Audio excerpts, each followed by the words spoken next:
Hi there, my name is David Yao. I'm about 25% of the Jesus Lizard, and you are listening to The New Scene.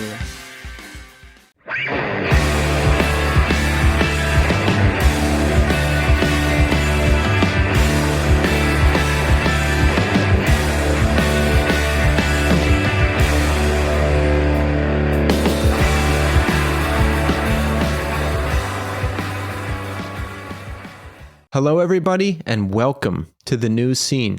I am your host, Keith, and we're back with another brand new episode, and we have a special one this week. One I've been waiting for a long time, and we finally did it. We have Don Devore of Ink Dagger and Frail. Frail just released No Industry via Numero Group. And this includes vital singles from releases like Yuletide, Bloodlink, Kidney Room, plus rare comp tracks from across their 93 to 95 run. Frail also just reunited and have been playing their first shows in decades, so we talk all about that. Ink Dagger, one of my favorite bands of all time. Don is a founding member and a constant member for the life of that band. There's a lot of Ink Dagger talk. We also talk the Icarus Line, Lilies, everything. And that is all coming up shortly. But first, here's how you can support The New Scene. Rate us 5 stars on Apple Podcasts and Spotify. Subscribe to our YouTube channel. We have a main channel with full video episodes and a clips channel with clips from select episodes. We have shirts for sale at our store at Death Wish Inc. Pick one up. It's a great way to support the show. And you can follow us on social media at New Scene Pod. Also, don't forget to support Iodine Recordings. Iodine Recordings welcomes hundreds of all to the label. Is it hundreds of all? Hundreds of AU? I need an official ruling on this. They've got a new LP coming in 2025. Hundreds of all features members of You and I, The Assistant, Hail Mary, The Banner, just to name a few. Impassioned, melodic, screamo hardcore. A classic band. Make sure you check it out. Dead Bars have record release shows with Rebuilder. April 18th in Boston, April 19th in New York City, April 25th in Vancouver, and April 26th in Seattle, Washington. Don't forget to pick up 4013.5 from Gregor Samsa, and One Line Drawing have UK tour dates coming this May. Check their page or the Iodine page for a full list of dates. For more information, head to iodinerecordings.com, and you can follow the label on Instagram at Iodine Recordings. Also, say hello to our sponsor for the month of March, Evil Greed. Evil Greed is an online store and merchandise company based in Berlin, Germany. It's a carefully selected and curated roster of bands and labels.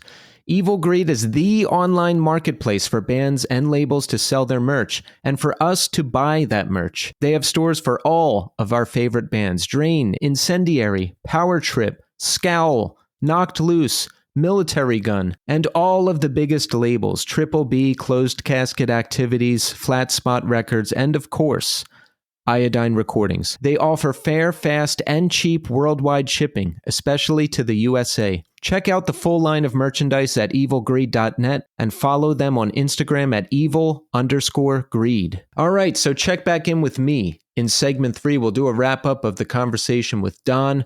There's a lot to catch up on. I've got new Spotify comments. I've got gigs that I went to. I went to the Frail reunion gig in Philadelphia. I'll tell you about that. We'll talk about everything. But right now, we are going to speak to Don Devore of Frail and Ink Dagger. Enjoy.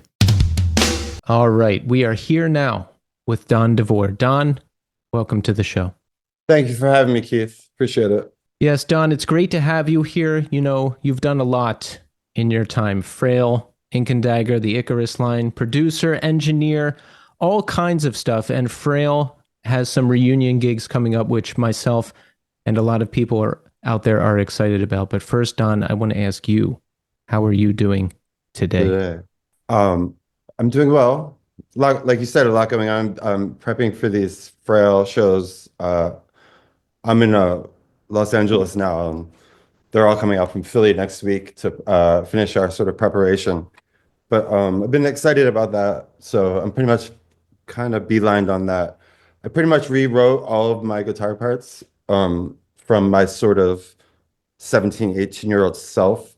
But the interesting thing about Frail is my sort of identity as a guitar player was just starting to develop then. And so when I go back and learn them, applying sort of my modern thought to it is, you know, pretty fucking awesome.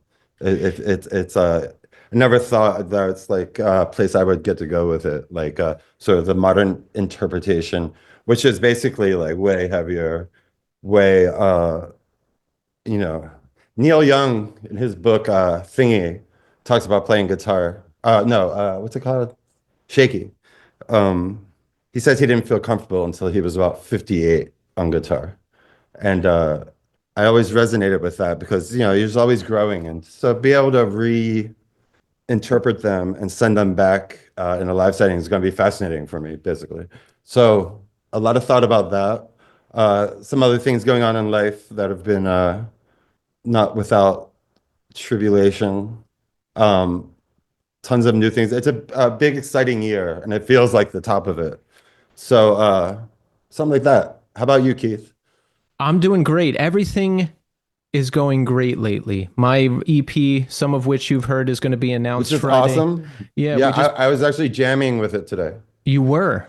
Yeah, yeah. I'm not gonna remember now, but like I had parts ready to go for you, dog. Now that blows my mind because you and Ink and Dagger were probably the biggest inspiration for the band because we got together and we were like, what should we do? And I was like, I don't know. And everyone was like, what band do we all like? And we were like, Ink and Dagger. And That's then, awesome. and then we took it from there and wrote that song that you heard. But everything's good and I'm happy. So there you go. Wonderful. Yeah. Wonderful. I would not have had a Frail reunion Yeah. prediction. Speaking of, look. Oh, look at that. Yeah, I would have never guessed that would have happened, and it's cool. Now, you told me on the phone the other day that you rewrote a lot of your guitar parts. Yeah, all of them. Yeah. What do you do? I mean, is the shell still there? Do you just add Sure. flavor to it? Like what do you do? Ideally, your average listener wouldn't, if there are new parts and they were distracting from, the original, it would kind of be bullshit. Yeah. So I don't think they're distracting. So it would be you'd have to really be tuned in.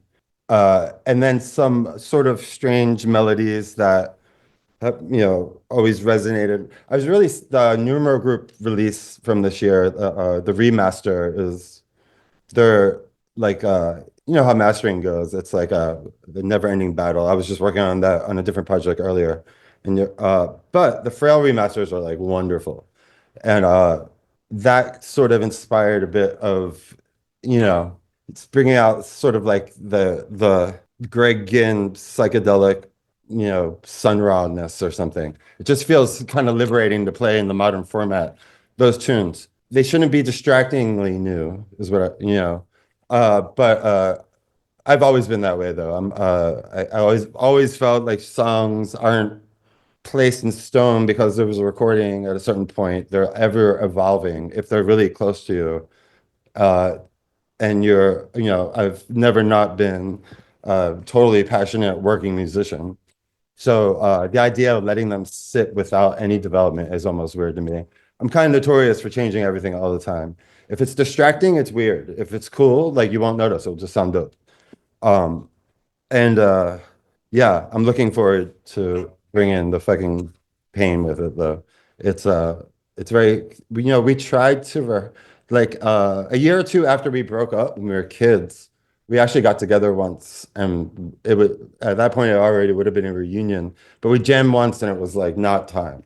And we just like forgot about it for a bunch of decades. This time it couldn't be more authentic. It was like so uncontrived. It's such a pleasure to re-enter these guys' lives and where we're all at, and it lining up in such a beautiful way. And we've taken it deadly serious. Like Eric, the singer, he's lived in Dublin, in Ireland, a bunch of years. He has like a fake Frail band to rehearse with in Dublin. It's just before they get here, which I think is hilarious. Like these guys that learn the song there so he can rehearse with them. And the whole situation and the sort of the outpouring of, we have the show at Chain Reaction on the 22nd next week. It'll be our first show, like time playing a show in, 29 years or something. So it's It's going to be fascinating.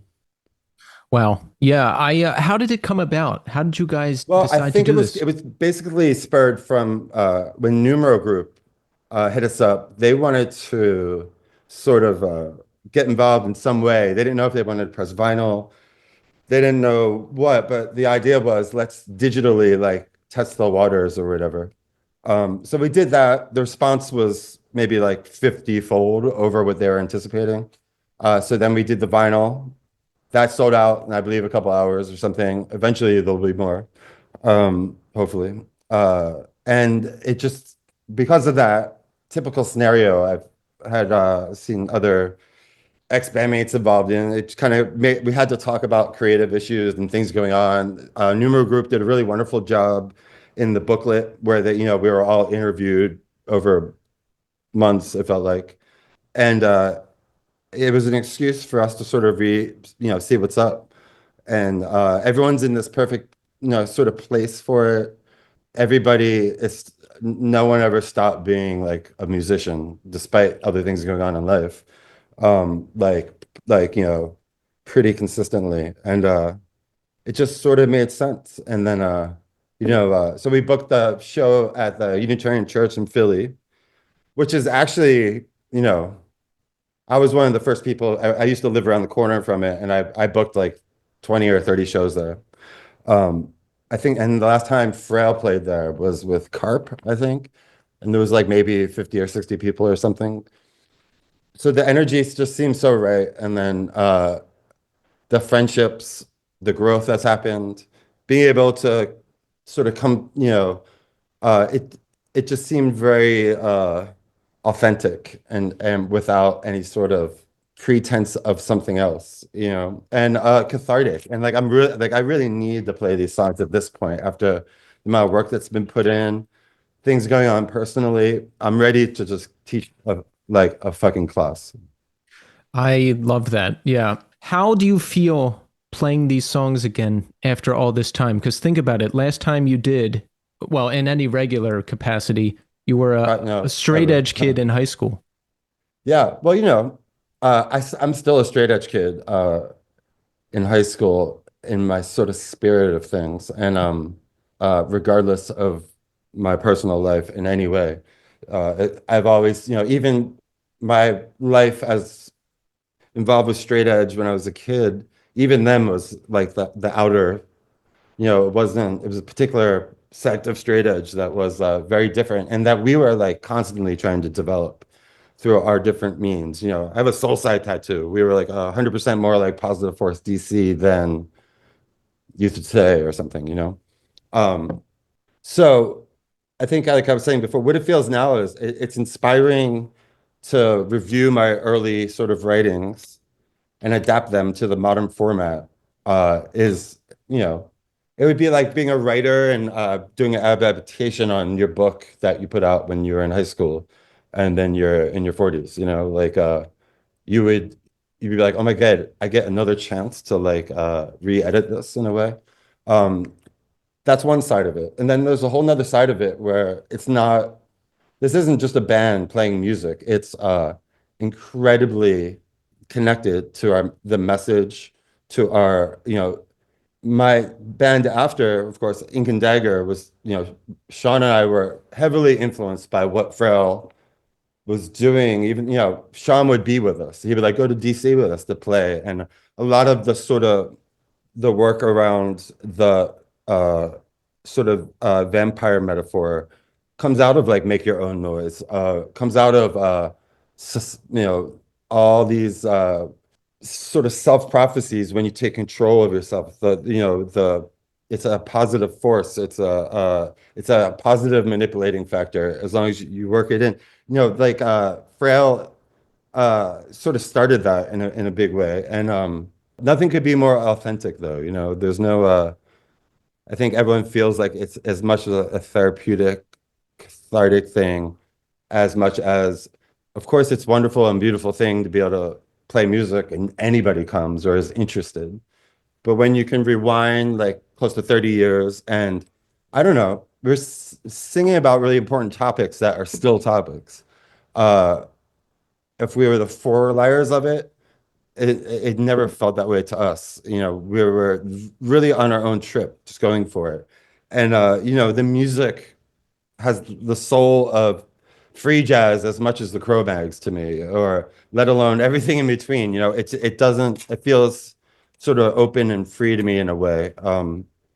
Probably based by sort of purity of our younger years and how we were coming out it, you know. So it's fascinating. Were you and the rest of the band thinking about that in high school? Because I've read about your version of straight edge and Yeah. the thought process and how we wanted it Hmm. to be more open, more of a collective, more welcoming than maybe more militant versions of straight edge that were going on out there. And, Sure. taking into account that and things the band was singing about, were you thinking about that in high school? Were you guys all thinking about that in high school? 100%. Yeah. Yeah.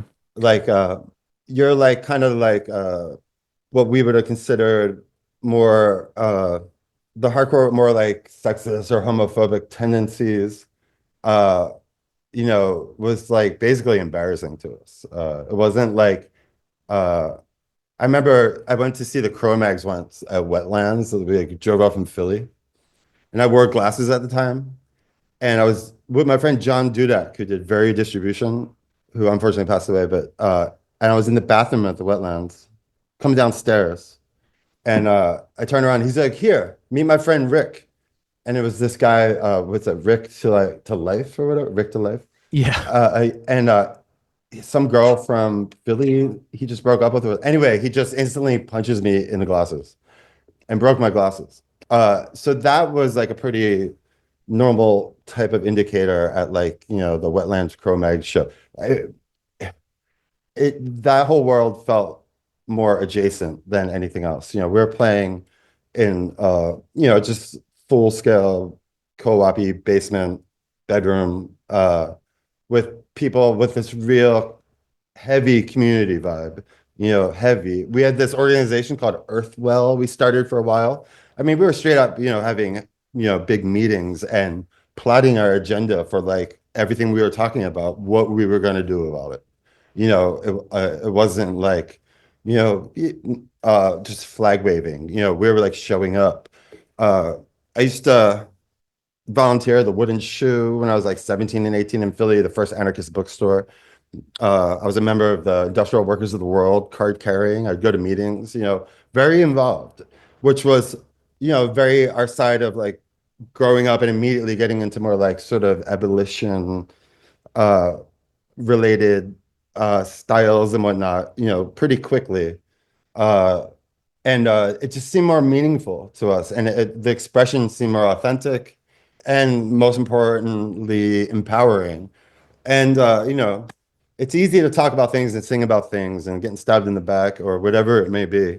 But I was always more into like a sonic sort of appreciation that could match the uh you know sort of verbal commitment you make when you sing about if you're going to sing about issues and whatnot. And we were never like, here's the answer. It's like some conflicted shit, you know, like uh it's not saying like you got to do this, you got to do this. It's like here's what we're going through, and we want to offer like how we're feeling about it, you know. uh Even then it was ridiculous to have a band that sounds like Frail and go out in the world and play that music, you know, like on a whole like absolutely ridiculous. um but we did, and it was fascinating, you know. Every Monday and Tuesday we would like put 7 people in a little car and drive to Florida for one show, you know, like all day long. So that, and that community that allowed us to do that was like in that, you know, one of many sort of, you know, Swiss cheese holes of like various underground cultures. And so yeah, something like that. I'm impressed by people that young who get into stuff like that because I was such a mess in high school and I hadn't even begun to figure out anything yet. So you guys are out, you're driving to Maine, Florida, all over the country to go to play shows, and then you're rushing back to get back to school on Monday. And it sounds like, If not, Brian, our drummer, they would always call the cops on him as a runaway. really, But you have to go anyway, you know. yeah. I mean, we would go to Canada, Yeah. you know, in the back of a U-Haul, coming back from Canada on New Year's one year. we played this festival. It was sick. It was like Shotmaker, these kind of bands. Uh, Maybe Union of Uranus or something. Chokehold, of course, who were like our crew.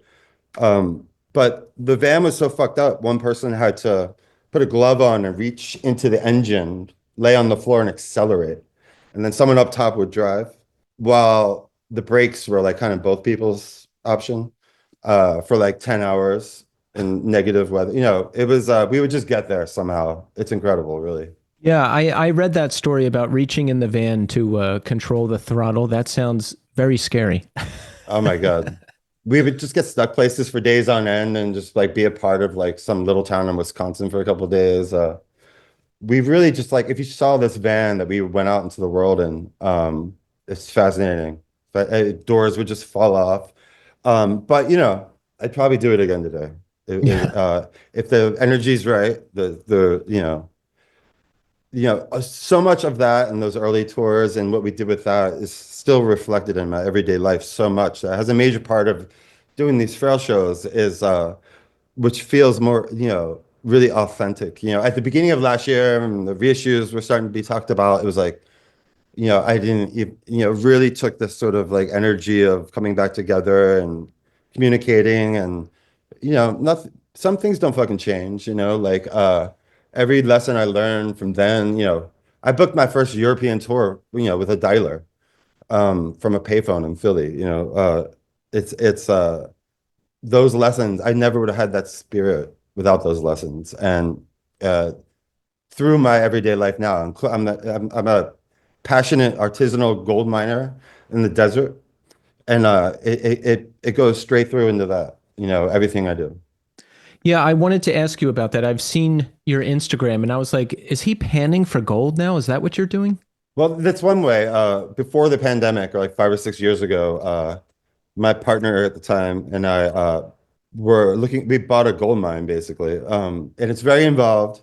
And there's lots of sort of libertarian Nevada undertones that I started to get really into and the mining history and how it's related to the our current world and the original miners camps and the sort of anarchist principles that were applied before they were states even in out here in the West. I'm a city kid from Philly. I had no relationship with the outdoors, but like eventually once I started to learn the language, learned an infinite amount of shit to learn regarding gold mining. But if you can crack the code though, there's something incredibly satisfying that feeds everything else. So I spent about half the week at a gold mine in Nevada, and then I'm in LA. I have a studio in downtown LA and live in LA. But it would be similar to living in New York and like going upstate all the time or something. But it's to Nevada. So you find gold. Do you make revenue from that?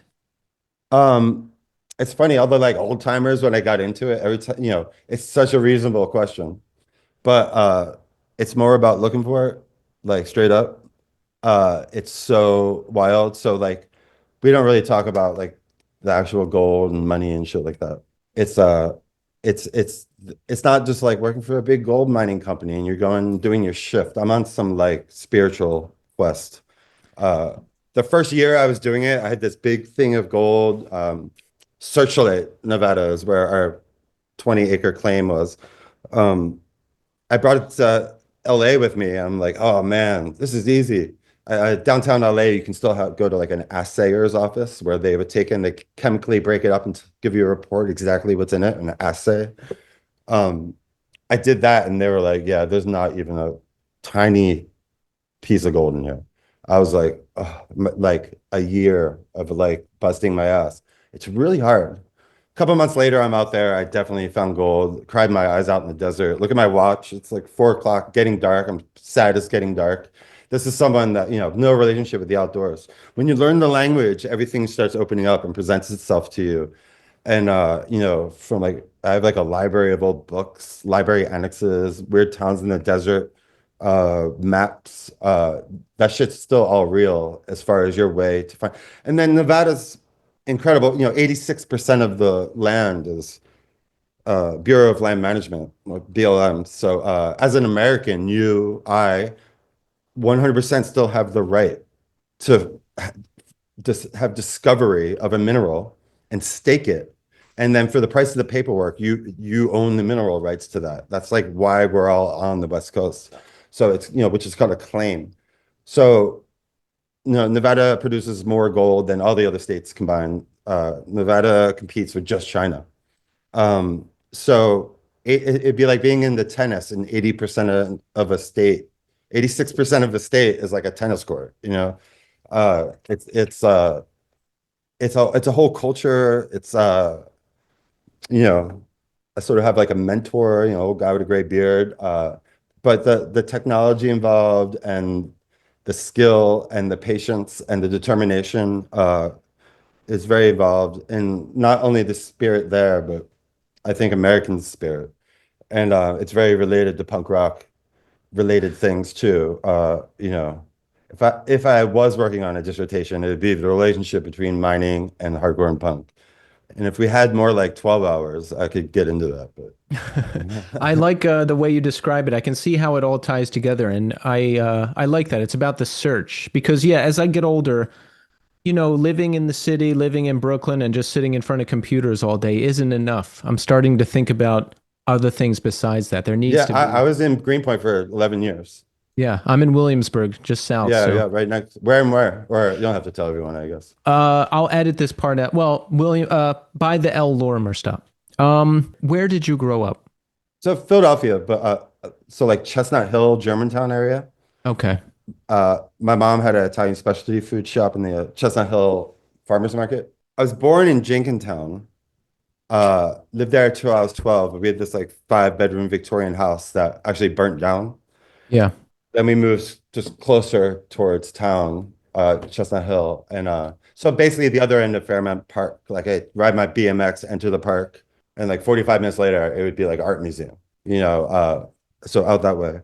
And then when I was 17 or 18, I moved downtown into a house with like 10 people for a few years or something, What kind of kid were you? Were you bold? I mean, you must have been if you were running around in bands and traveling all over the I country. guess, yeah, it's funny. I was just so I have 3 brothers I grew up with, that I remember we found this creek and it was like a tornado. And we like Robinson Crusoe this boat and jumped in it and went like 20 miles or something, like so far, like some reservoir in a different county. We're like, and that was, normal, exciting. I skate, ninth grade, I was the captain and the quarterback of the varsity football team. Oh, really? Yeah. And I was very involved in sports throughout middle school. So it was a big sort of dividing line in my life when 10th grade came around. I was now fully like playing guitar under my blankets at night quietly so I could get away with it, and skateboarding. And after a million meetings with the counselors and everyone, I was like, yo, like I've literally discovered Black Flag. Fuck you guys. See you never. you know, so about around then, yeah. And then I was just obsessive with guitar and skateboarding. Uh, I still love skateboarding, but I don't do it that often. Yeah. Yeah. Who are some formative bands for you learning to play guitar? Because you have a very Sure. unique style. Well, I remember I did take a few lessons when I was a kid, or a few for a while, and this one guy, it was like, just wanted to like to show you technique. I always have my security blanket sort of hanging around. We could talk about that later. Yeah. And then I found this like metal dude, and this is like pre-Nirvana, right before Nirvana. I even remember when this like sort of 80s metal dude teaches guitar at the local little guitar shop. I remember when he asked me, he was like, "What do you think of this Nirvana band?" To this day, I never really liked Nirvana. I thought they were corny then. And but I remember the sort of fright on his face, like his world was over. Nonetheless, I would bring him tapes. Yeah, I bring him. I think one of the first songs I ever learned was definitely like Bad Brains, probably Minor Threat, Bad Brains. You know, probably like Dag Nasty or something. Stuff like that. I was like the older brother sort of thing. Who had like Fall Records and PIL Records, but he also had Minor Threat, was just like totally destroy. I would cut school just to stay home and play my Minor Threat tape as loud as possible, put the big giant speakers in towards each other like they were headphones, and put my head between it, pure bliss. I like that. And then so then quickly you know, I remember skating with a bunch of kids, hearing Youth Say for the first time, and I really enjoyed the sort of commitment to total ridiculous over the topness of it. I remember in my brain then even being like, this is extreme. And that was definitely the attraction. I've never really liked metal. I've been saying that my whole life, and it confuses some people. And I think it has something to do with how it's metal in a lot of its varieties. Of course, I like some things, but I've never been influenced by any kind of metal, that's for sure. Yeah. And then, but very quickly, even as at the end of high school and whatnot, all my friends in Philly were always very progressive with our sort of musical. Like when Ink and Dagger started, we were already like fully not listening to like hardcore, you might say. You know, Spaceman 3, Roller Skate Skinny, huge band for all my friends in Philly. And then it didn't take long for Kevin Shields and like My Bloody Valentine to be one of my like kind of few influences. I play with the tremolo bar a lot. And there's a certain aggressiveness in the sort of blissfulness I was always attracted to, especially Isn't Anything, the pre-Loveless one. It's like the guitar record. I'm also famous for not having favorites or I literally like I don't have like a favorite song or movie or I think it's weird to have a favorite anything because it's so evolving at all times. I'm usually working on so much music that I'm reviewing it if I'm listening to music for hours. And so that even the concept of being like, what are you listening to lately? It would be like, I don't know, whatever I'm working on, it's hard to get outside of that. But we were all like into a lot of like electronic music, like off the bat, like from the mid 90s, kind of nice thing about Philly was like, it was pretty integrated as far as uh, like we'd go to like one of these epic like 5,000 person raves, and it was like going to like Middlesex Community College hardcore festival, like just a different like cut of it. But everyone, it was tons of lap over. And those kids were really easy to scam. Sean, the singer of Ink and Dagger, came up with this scam. So we go to this rave, and there's like 6 or 7 of us. We get a couple tables and like a truck, like we get a truck which looks like a truck full of water, but really it was like a bunch of cases. And we just sell water to these kids on E, and we would act like we were opening it, but we just had constantly 5 people in the back filling it with the garden hose, and then like for like thousands of bottles. So it was like, there's a certain spirit. It was just fun. I think all the kids from Philly currently and before us, very inventive with the way of sort of running production, you might say. Yeah, I bet. So you already knew Sean while you were still in Frail. He would travel with you? Yeah, well, so he Frail Sean was a couple years older than me, and part of like this other crew, like these like Flagman guys, this band Flagman, or he'd been like who was Mouthpiece, this kind of thing. And the first time I met him was at a party somewhere, and Ben Salem, maybe they're like neck of the woods, like Yeah. Northeast Philly. That's where I'm from, Bucks County. Oh, you're kidding? Yeah. Which part? Levittown. Oh, nice. Nice. Pendle, Bucks Bristol, County's nice. Levittown. Yeah. Is that where Sesame Place is? Yeah. Well, that's Langhorne. That's the richer side of town, but Okay, okay. it's Yeah, still my Bucks cousin's still County. there. Yeah. Right. So I think it was like some house party kind of thing out there. And literally he riled I remember it clear as day because it was so crazy for me then. The sort of energy that was exploding out of him to like he riled up everybody at the party, like 25 of us or something. And we literally like ran into the street and all together like flipped a couple of random cars and all ran off. But he talked us all into it instantly. It was there was always sort of like this get out of jail free thing for being straight edge, that you're allowed to like be a dick otherwise or something. Yeah. As long as it was creative.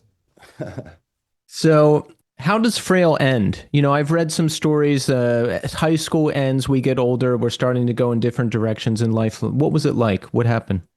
Well, we did a really epic full US tour. For a couple weeks on that tour, I didn't even have like no pair of shoes, You were pool hopping and got chased away by the cops, that's right? exactly, yeah. And I was just like, there was no way I could procure another pair of shoes until like we were at a squat or something where I could get, I wasn't buying them. Uh, but there could be like a Lifetime movie about that tour as far as, it was fascinating for us, considering how distribution was, considering how what potentials were available for someone to even learn about music from the other side of the country or whatever, aka like pre-internet, really made for a thick organic feeling when people did know it, and in a noticeably different way. The sort of the communion that happens with band and listener at a show, if they and you have like just a 7-inch out or something, but somehow all this work was done, and then it's in a store in Alabama, and they only had 2 copies, and someone found it, and they're playing it for their friends, and then they're dubbing it on tapes. By the time you get in front of that band, you already have such a build up emotional available like response for it, you might say, that we're like we would feel that in all these places, and it was spectacular. It was like incredible. Uh, made it all the way out to the West Coast. But we were not like fucking around. Like there wasn't thing if we were singing about things and we all didn't believe it, like it was gonna be an issue and we were gonna like cry about it and well in like this open way with each other and really discuss it and make sure that's where we were at.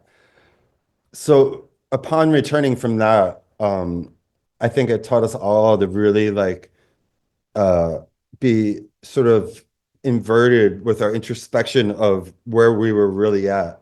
And we wanted to be like painfully honest. And it was going to be like, it was time for everyone to do splinter off.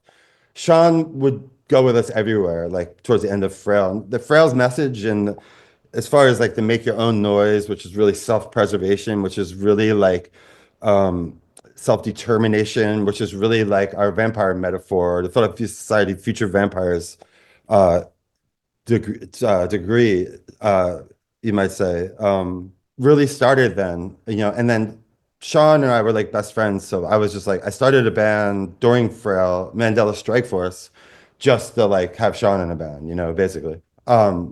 And that was, even that is pretty interesting musically. I just discovered effects and other ways to do things, playing with things. But that had like Mike, the guitar player, Frail was a drummer. There was so when we got back from that tour and it was going to dissolve and do other things, starting Ink and Dagger was just kind of like in the cards for Sean and I.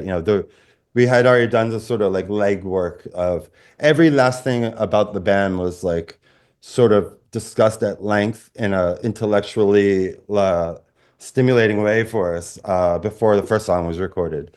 How we were going to approach it, how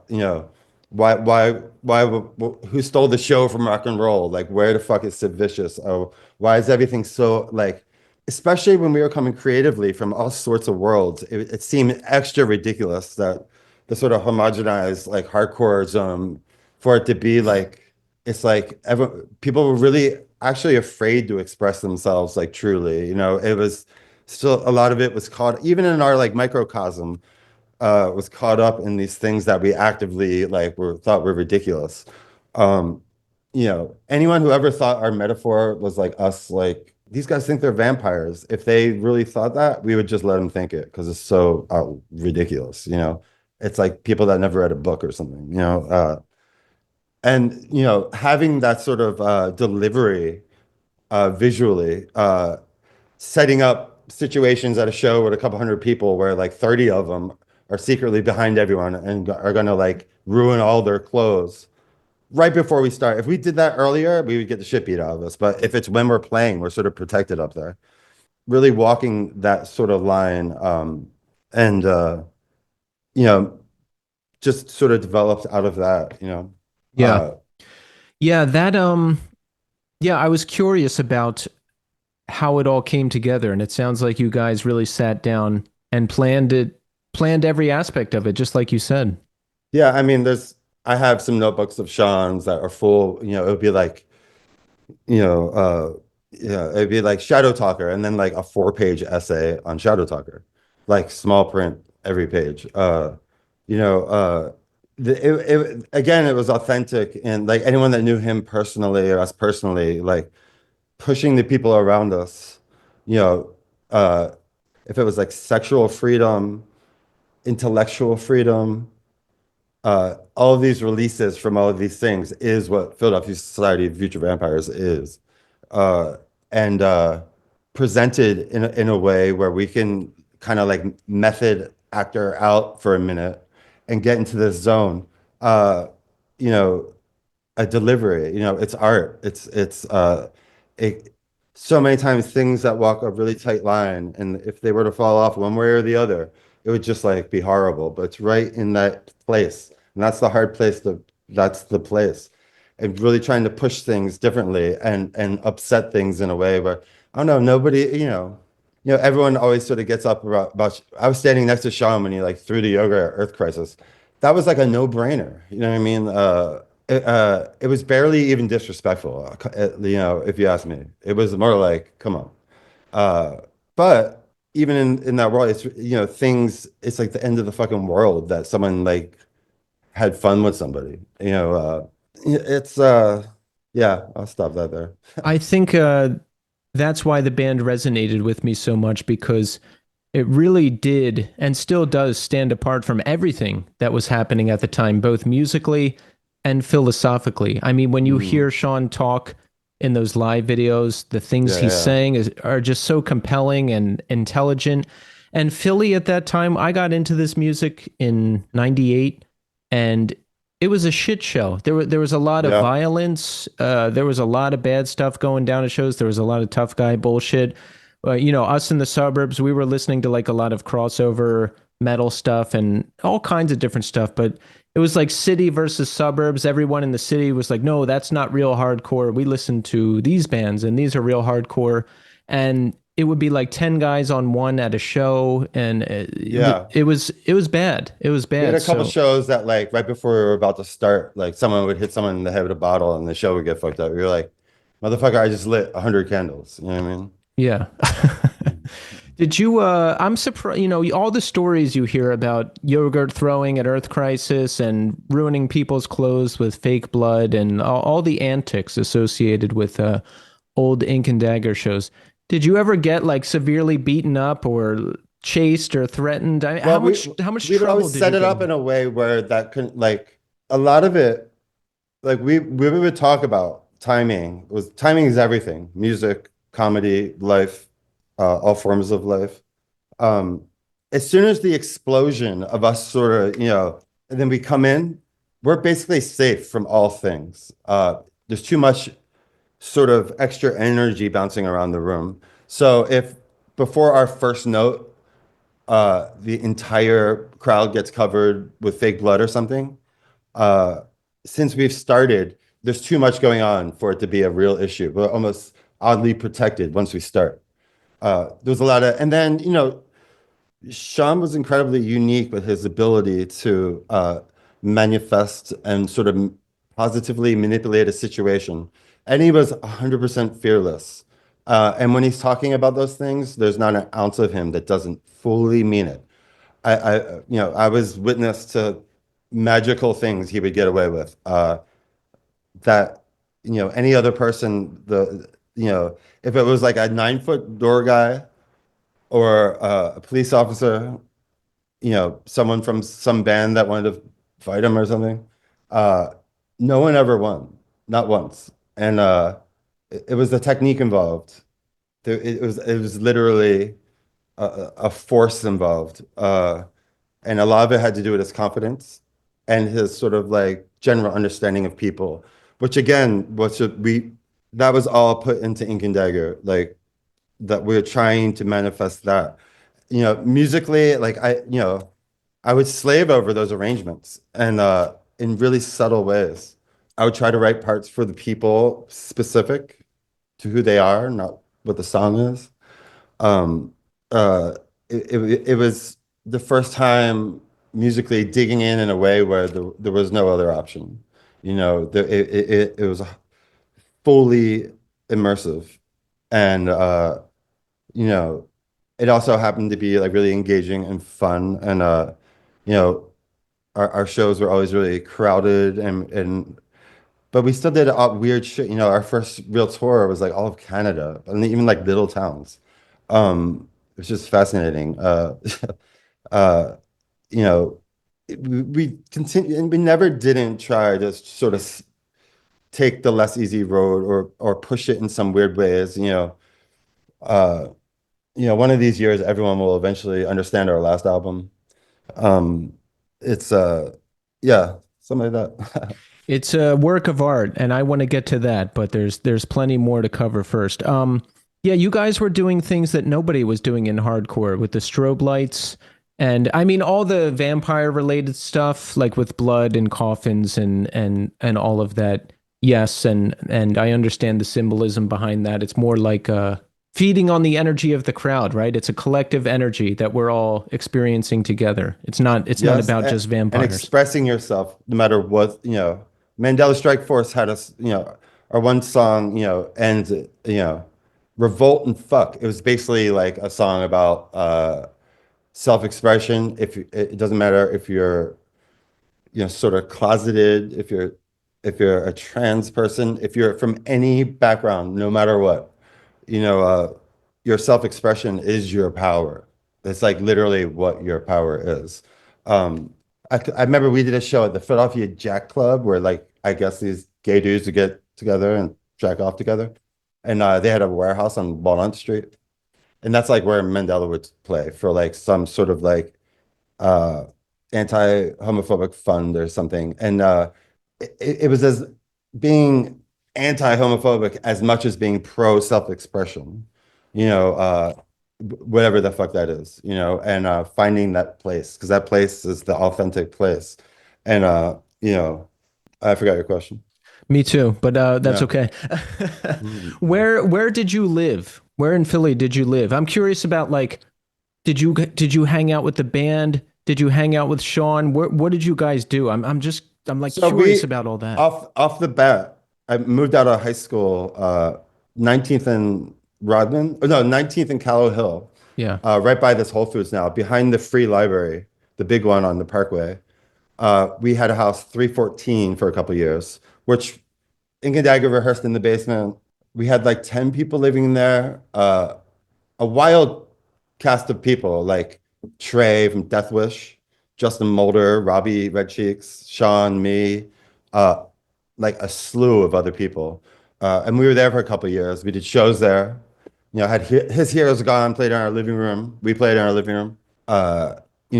A lot happened there. When we moved out of that, we literally had a party that was like if you opened the front door, it just went to the basement, and every wall was torn down. And they had to demolish the house. And then we moved to 20th, and Sean and I and George, a guitar player, for next couple of years, lived in, which is still there, Ionic Street, 20th and Chestnut, behind the Wawa, um, right by the church. That's where we did like our more formative, we still rehearse there. Um, but we also did shows there, and that place was cool. I always walk by it if I'm in town. Yeah. Um, it's still up. And then here and there. When Sean passed away, I think he lived at 7th and Christian or something. Yeah. Yeah. Did you work? Like did you have like a job or anything? What did you do? We were hustling all day long, every Yeah. day. Sometimes more nefarious than other hustles. I mean, lots of various scams one can be involved in, especially then. But working at like the burrito place or working at Sean and I worked at Very Distribution Yeah. For John Dudek for a while. But we also, for our more active years, though, wherever work there was some shit that like wasn't gonna be or work for long, Right. there's too much going on. And we scraped by, we didn't need much money, Yeah. to tell you, having the house, rent would be ridiculously cheap. And then we'd like steal or scam all the equipment. There's always something going on. Sean had like 300 businesses. He was kind of like the OG guy that like had the actual Kinko scanner in our living room so that you could make cards. Like literally like millions of dollars worth of cards we can make. The Kinko's cards. And they were valuable for a while. Sean got mixed up. There was a one day when we lived on the Parkway, we were like, we're gonna go to Washington 4 in the morning and get a bunch of boxes of pretzels and sell them on the Ben Franklin Parkway. We stood out there for hours and sold like two of them, and then they just rotted at our house the rest of the month. Um, Always doing shows. I mean, the hustle is so embedded in people there. It's kind of like when you're like, why didn't you guys get beat up all the time? It's the same sort of hustle thing. It's like I don't know. I I also like didn't, despite what we looked like, you didn't like want to fight us. Uh, there was like a sort of, if it went that way, it would just be horrible. Because like someone Yeah. would just lose their shit, and you know. But all the years, I can't tell you one time I ever saw Sean in a fight. Not once. You know, I, uh, I'm I surprised. I jumped off the stage and got my ass kicked in Vancouver once, Yeah. briefly. But past that, like I can't even, yeah, can't even think about Sean, it. he must have really been maxed out on charisma. Well, he was, but it wasn't this guy that's like this ham sandwich that's like, check out my charisma. It was because of the interest. It was because like he saw your band and wanted to look you in the eye and talk to you for 20 minutes about the fucking one part, or he Yeah. wanted to tell you how he felt about it actually. And be honest about it and hold your attention, not like who else is in the room, really hold your attention. Maybe he wouldn't blink for 20 minutes and you're like, what the fuck's wrong with this guy? He hasn't blinked once, or like or it's like, and that's the entrance, to gaining people's like, you know, he got as much out of it as anybody else. And I feel the same way about my various, less transactional, like even in even if he was writing a letter for like the Rye Coalition, who was playing our venue we were at tonight, a couple of weeks later, he would write him like a scathing letter just because like it's fucking hilarious to get a letter from another band like a couple of weeks later when you're there. And then it's all over the country and they're always horrible, like uh they're just they're very spirited and motivated like 99% of the time. Yeah, it's interesting to think about because you hear all those stories and you're like, man, if someone did that today, like Wait, can I everyone would just just. say that there's no Christmas tree ever I remember about anything ever. And I keep seeing all this. You ever heard something about a Christmas tree? I saw some old article where someone said you guys threw up on a Christmas tree or something. I don't know what that. I don't know anything about that one. Yeah, Just saying. yeah. I remember There's seeing so that much better somewhere. one. That's like stupid. Yeah. Like who throws up on a Christmas tree? And it's like, what's clever about that? And like, what it was the Christmas tree on the ground? Is it standing up and you throw up on it? Like, it doesn't make sense. Yeah, I couldn't put that one together. It seemed very random and like Yeah. not really checking out. So How about all this? How about all? Oh, here's a funny one. Someone posted you guys on this Instagram account, and then someone in the comments was like, "I saw these guys before, and they said they wouldn't come out of their van until the sun went down."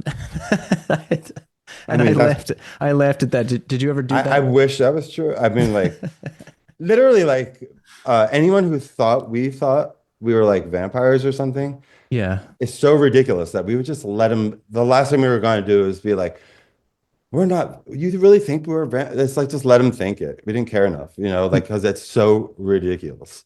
Yeah. Um, Now, when we went into our mode, and to this very day, if I'm in like a zone or something, I do feel like some fucking creature of the night with powers that like wants to zap everyone around me in a sense, like there was nothing inauthentic about our presentation other than people's impressions of it when we weren't playing, you might say. Yeah. Um, and God forbid a band had like, any sort of you know, it was just bizarre to me not to being so involved with the sort of auditory world, not to have a visual component that's just as important to draw you in and communicate something, to like play a certain way. I never, it seemed to really check out. And then creating an experience at like a punk show where there's this level, and everyone always talks about it. I went to my first punk show. Oh man, it was the scariest thing I've ever done. Uh, that energy is like rad, and it doesn't come from like people just copying each other, and so things like getting people really worked up one way or another through something that's really kind of upsetting, but then you're protected because you're playing at the moment, and it just kind of like that energy is too strong for like someone to like come up on stage and fight you or something. Um, Everyone fucking loved it, so mostly us. Yeah. I remember seeing you for the first time at the church. Fine Art Oh, of really? Original Sin was out. And I had only heard about the band and I had heard about like the vampire thing, but I didn't know anything about the band. And I saw you guys that one time. That was the one time I saw you and I loved it and I never Sick. forgot it. Yeah. Do you And remember what the intro was like? Did all the lights go off? yeah, the lights were out, the strobes were going, there was no makeup. It was, I think Yeah. it was just like Yeah. regular you guys because Fine Art, by the makeup was Yeah. done Yeah. by then. Yeah. So Fine Art, I go back and forth with which releases are my favorite, but I think I come back to Fine Art of Original Sin as my favorite Awesome. most of the time. Where did you record it? Do you remember? Sure. Yeah. Yeah. Mostly at this place called the Meat Locker, Yeah. Fifth and Washington, basically, right by there used to be these projects they knocked down right there. But our friend Eric's studio and Schoolie D, like the rapper, Yeah. had this odd relationship with Ink Dagger the whole time because Sean and Schoolie D were buddies. Um, and Terry, our drummer, one of our drummers, did some of that recording, and Eric Horowitz, who's someone I worked with a lot coming up in that area, who was more related to like old Philly bands, like I don't know, like the Hooters or something, like an old Yeah. like rock guy, but he had studio chops, and yeah, I drive him wild though because it was before I could engineer, of course, and I was just always had a very clear idea of this place that I was trying to go. So like the guy that's over your shoulder in the studio driving you crazy. Yeah. Um, that's when I sort of realized I had to learn it in order to express myself properly. There was no other way. Right. Um, but when we took a pretty long time, it took a long time to do it. I was very involved in, you know, even the mastering was an ordeal. Like the same song will have different mastering, like in the same song. All sorts of things. I really was able, this was the first time I was able to really, at that time, like I think I had sold all my records, and I was like, if I want to hear music, I should be like practicing my guitar, Mm. or writing. At some point, the physical records I loved growing up, like really didn't even matter compared to the energy of like that release, and and starting to get into like a lot of weirder other music that was engaging and inspirational at the time, and like understanding background and being from the same place, Sunrise from, to like guitar's always driven me crazy as far as like 99% of guitar like just bugs me. I don't even, you know I don't know. I've been very critical, even the way I'll put arrangements together, uh part of the spirit comes from an atypicalness that sounds like, sounds familiar, but it's atypical. And lots of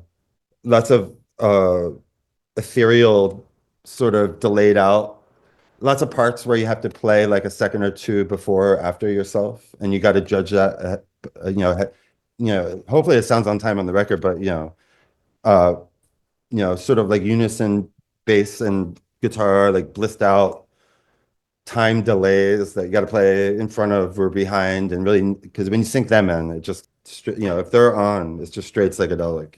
Uh, Starting to understand the wonders of like Spaceman 3, and experimenting with some things in my personal life, and you know but if I had like died making that record at the time, I would have been like, well, that's what it took to make this record. And honestly, but the self-release last one too, which I think is not quite understood yet. I don't think so either. And I think it's a masterpiece, but Thank you. Fine Art. Wait, I was going to, oh, so yeah, you're pulling from Spacemen 3. Any other Well, specific Kevin bands Shields is or? I've always been really inspired by Kevin Shields and Yeah. My Boy Valentine. You know, I just don't have a lot of favorites of things. Like Right. I've pulled from all sorts of stuff, like, you know, of course, but everything is evolving so much that like to have something that was consistent in the arts for me is like almost sacrilegious. It's like you can't have a favorite because you're going to develop into something. So you know, of course, I've had a lot of references to my friend Jason Farrell and Swizz, but maybe off the bat because of like the sort of connection to the DC world. I think like my first show was Fugazi at Drexel.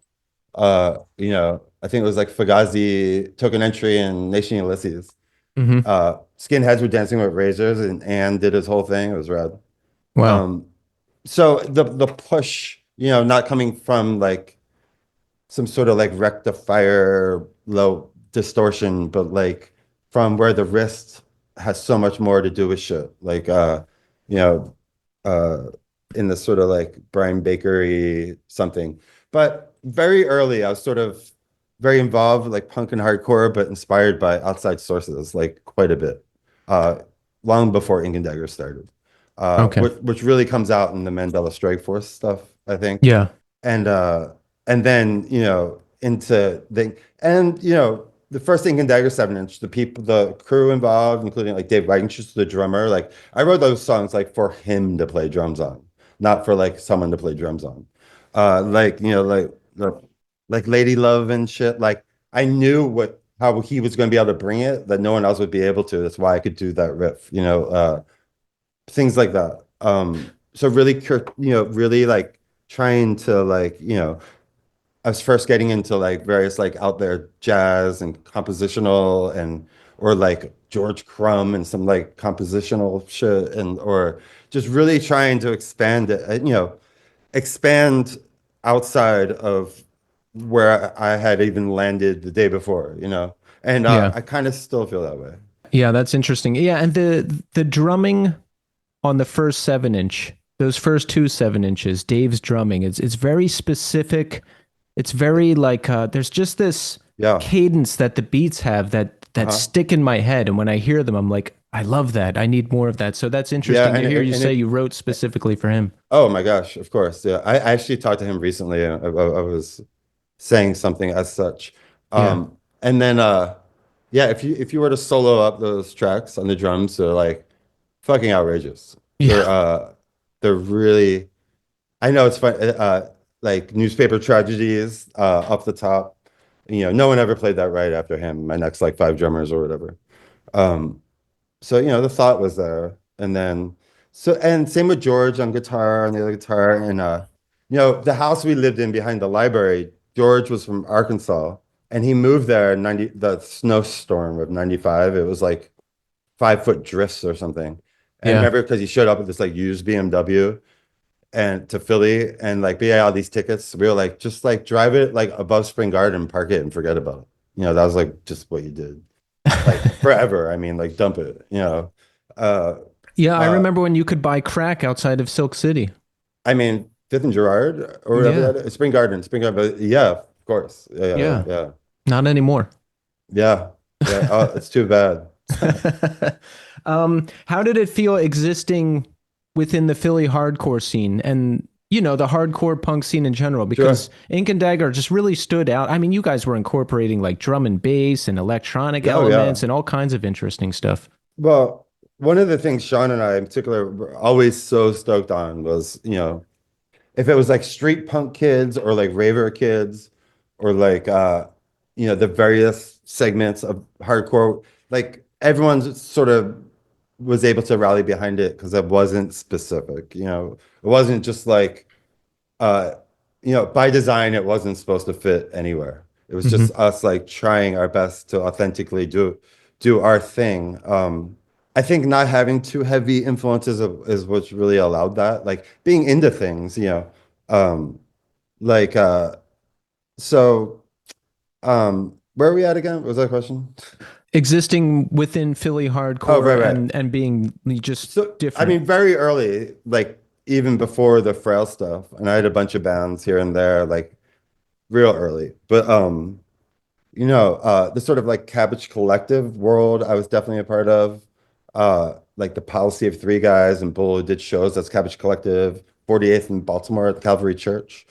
And the First Unitarian Church. But that would be like, Born Against kind of world, or like Minor Kid, or heroin. I remember one show was like Chino Horde, Heroin, Current, and Universal Order of Armageddon. It was like the current numeral group catalog basically. Um, and that was all very tied into sort of like the A space, wooden shoe, literal, tangible, political type side of things. But not just the talk, like being involved, Yeah. which was always that big distinction, that was the difference between being authentic and not, involved in a lot of protesting, a lot of civil disobedience, a lot of dreaming about how things could be, and that's what really informed the whole Ink and Dagger thing as well.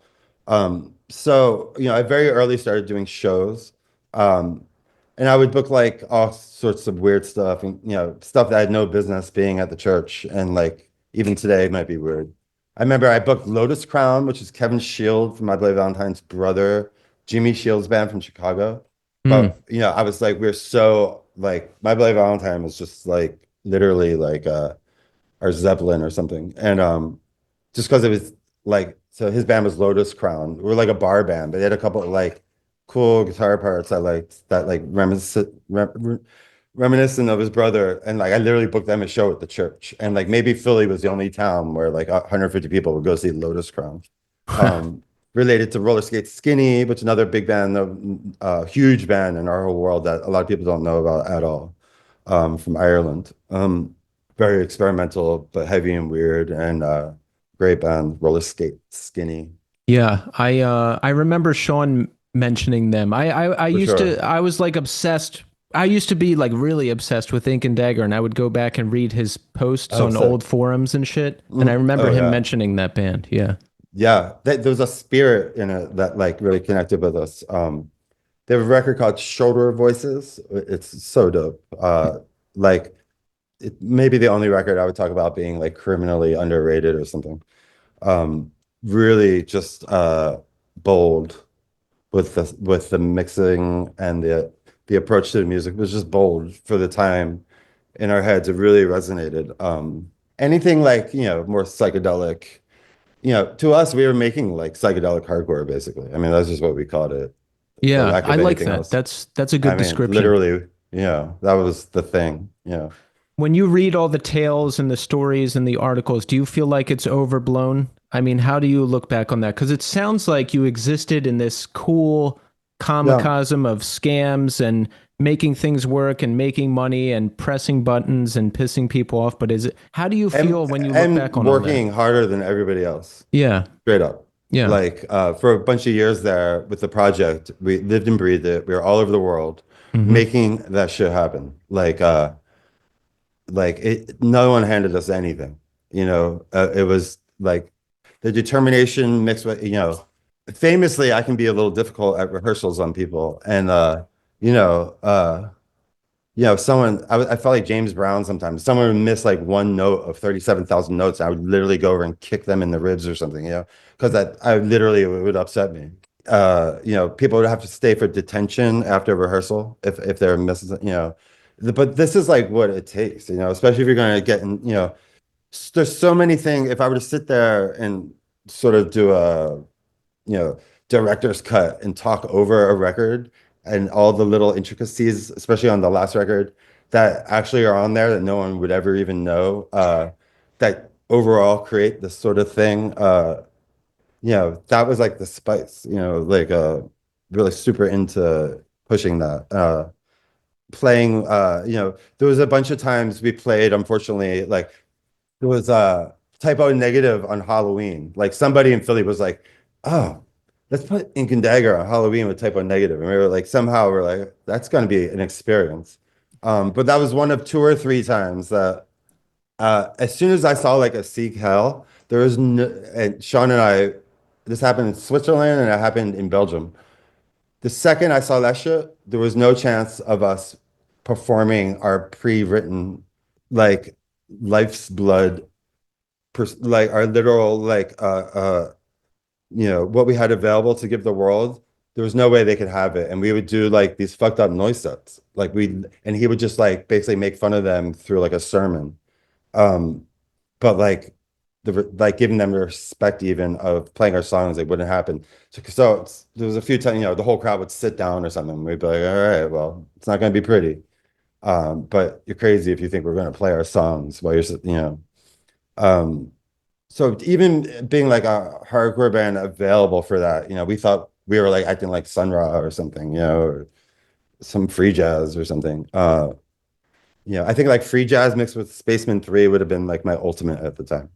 Yeah. Yeah. How so the final record, help me piece together the timeline here. Now that record was released posthumously after Sean died. Right. So It, all it right, was done though. yeah, so was the band together? Did you break up before he died? Like what was going on? Well, so I had already started playing with this band, the Lilies, who I still play with. I Right. took 10 years off. I'm a musical director of one of my best friends, Kurt. And I was definitely not totally stoked on some of Sean's activities. Uh, and I thought they were detrimental to our process and our like my availability to do what we do with him. Um, So a question about that. yeah, Because I'm curious, what was going on with him? Like, because I read Jeff Rickley's book, and yeah. there's this scene where you meet up with Jeff and you warn him about what he's getting into, and you said you warned Sean, and now you have to Yeah. warn him. So, like, could you tell Sean was in trouble? Yeah. Was he in trouble? Like, was he on the wrong path there? Considering the enigma, this like ever powerful, um, gleaming light of Sean, um, it was hard to be like, is Sean out of control? Is Sean in a dangerous sort of thing right now?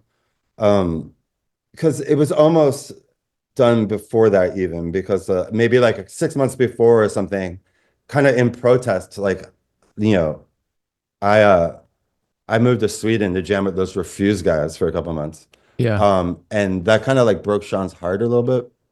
Um, but I think I was almost trying to because I just desperately didn't want the avenue that seemed to be presenting itself to sort of materialize in his world. Um, Instead of joining Refused, Ink Dagger actually, so we just did Refuse. We supported them for their last European tour, like the first time around. Mm-hmm. Um, and then was the last record, which was there was the Sean wasn't around as much as I would have liked. Um, and Josh, the bass player, sings a couple of the songs, um, which wasn't as weird as it seems now.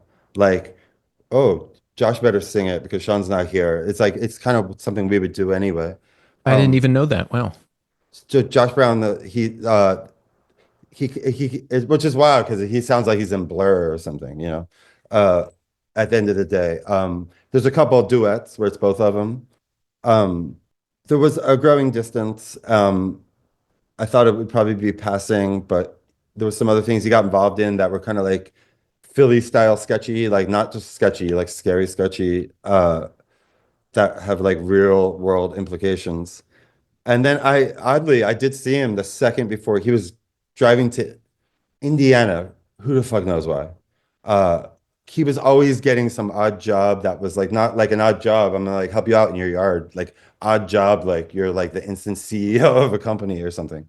Uh, it might have been drug related though. I'm not sure, but I saw him before he left for Indiana, and he was driving a 15 passenger van, and he was sick as a dog. He was like had a full scale like horrible flu, and I remember specifically. And you know, then he was in it was kind of like a don't ask, don't tell scenario with things he would get involved in sometimes. I'd know all about it if I needed to.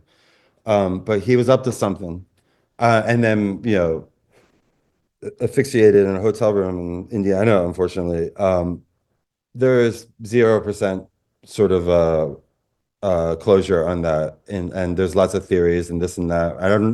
Pretty sure there's not a way I don't think it exists, a way to like really figure that out. Yeah. Um, unfortunately. And but it, but it was horrible. And for decades after that, it really affected the way I sort of just like let the music be in the world, and people could do anything and steal this, steal that. It just kind of came the community's music. Um, and you know, it was a really, really big deal in everybody's life when we lost Sean. Um, so inspiring to this very day. There's hardly a day that goes by I don't think about Sean and our relationship and our, it's, uh, it, it was so sort of, um, to this very day, having a friend where like you're into something, but then you discuss it for hours, why you enjoy it. And then you same with the Frail guys, you literally challenge each other. It's almost like you got to prove you're fucking to like a professor. In a way, everything had to be sort of like authenticated by us. And that process was usually just getting so deep into things. Like Sean was always trying to sell me on the beautiful South, who I hated, I still do. He would have the funniest musical taste, and all kinds of weird stuff, you know. But he also knew enough to like leave out a bong and a Spaceman 3 CD and a note that was like, Don, just trust me, you know. First time I smoked weed was a situation he prepared for me by myself with a guitar, a bong, and Spaceman 3. Yeah. But I was like, but that was like 22 or something. Did you avoid all those trappings? And I Yep. ask because look, I got into really bad situations over the years with drugs and alcohol to the point where I had to No. quit everything or I was going to die. And then I did. It sounds like Sean was going down a similar path. That was, I mean, was he like? I don't know if it was as much of his intake as much as his involvement in that energy anyway. It was like more being involved in a nefarious world type of deal.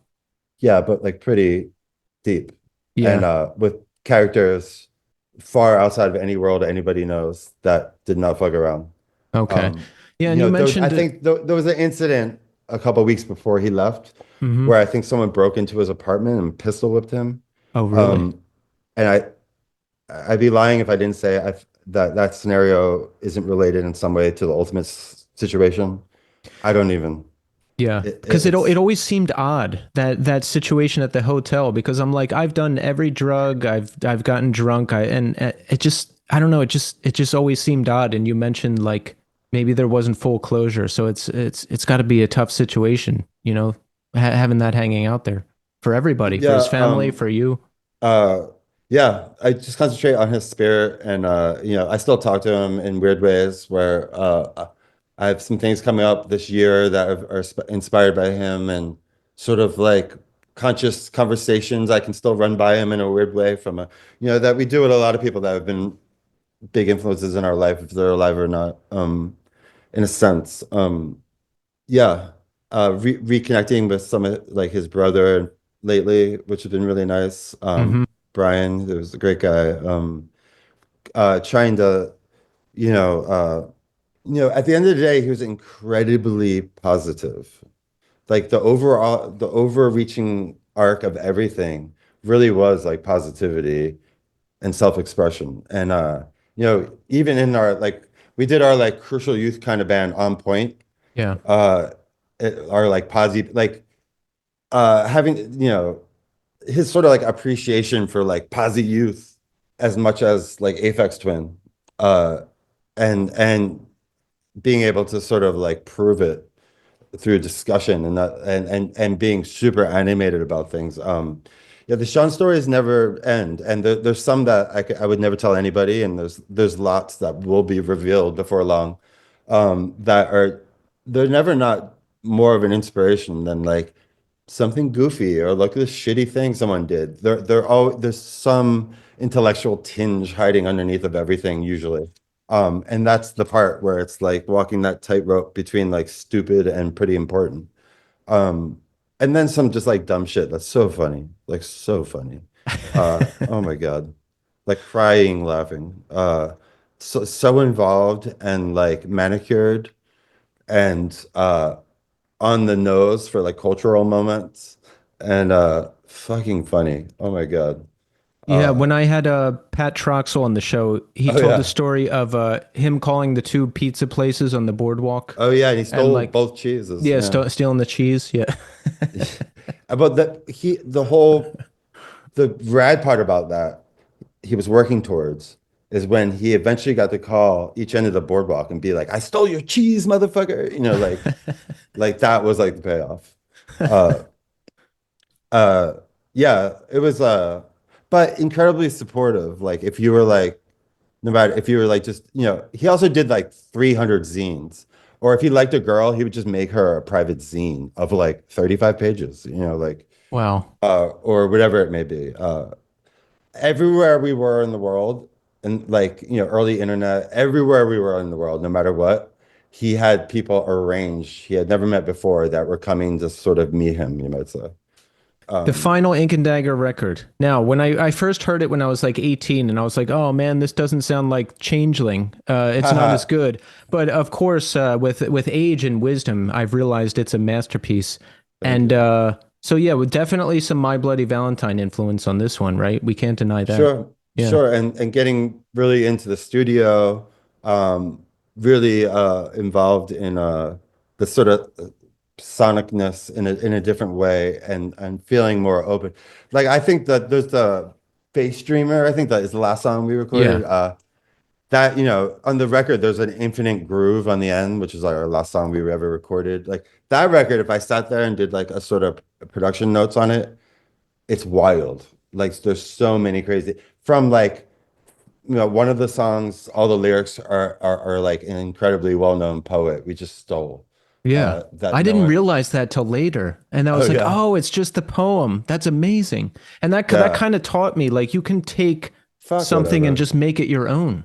Yeah, that was the Because whole my exercise. association with those lyrics now is Ink and Dagger. Right, Like right, so right. yeah. Yeah, I mean that was like the kind of thing that would be, and that's not even Sean singing on that song. It's not? No, You're kidding me. that's Josh singing. Wow. Amazing. Yeah, yeah, yeah.